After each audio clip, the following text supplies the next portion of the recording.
ही अर्ज आहे तो दर कर तू कबूल बारी कर डोह माफ़ मुंहिंजा तो दर कयां थो ज़ारी ही अर्ज आहे तो दर बदकार आहियां मां नाहे अमल नाहिन अमल भला के बदकार आहियां मां नाहिन अमल भला के पंहिंजी उमिरि सजी मूं गफ़लत में आ गुज़ारी कर डोह माफ़ मुंहिंजा तो दर कयां थो ज़ारी अर्ज़ आहे तो दर दुनिया जे हिर्स मूंखे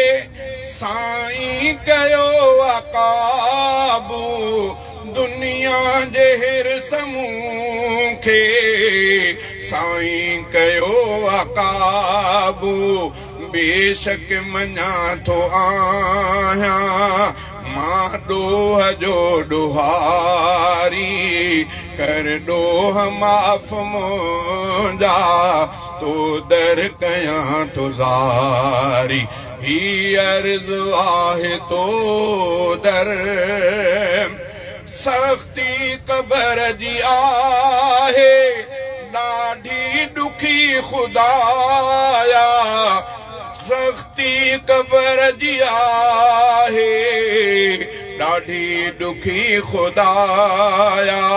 ताक़त न आ सहण जी कर पंहिंजी क़ुर्बदारी ताक़त न आ सहण जी कर पंहिंजी क़ुर्बदारी कर डोह माफ़ मुंहिंजा तो दर कयां थो ज़ारी अर्ज़ आहे तो दर नांगन विछुन जो घर वई सामी अजय जी सोढ़ी नांगन विछुन जो घर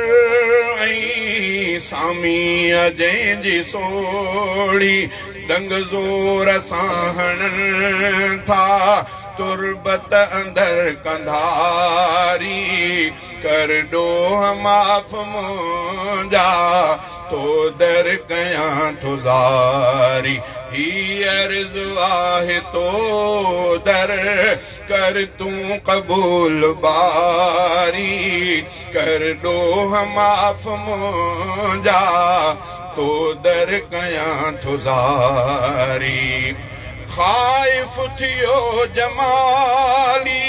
तुंहिंजे कहर खां ॾाढो ख़ाइफ़ थियो जमाली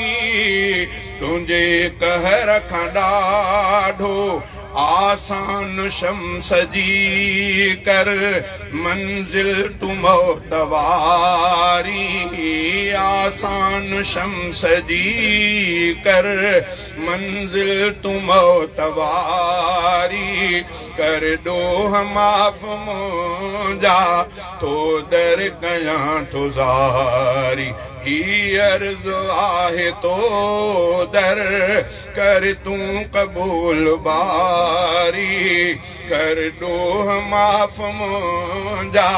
तो दर कयां थो ज़ारी ही अर्ज़ आहे तो दर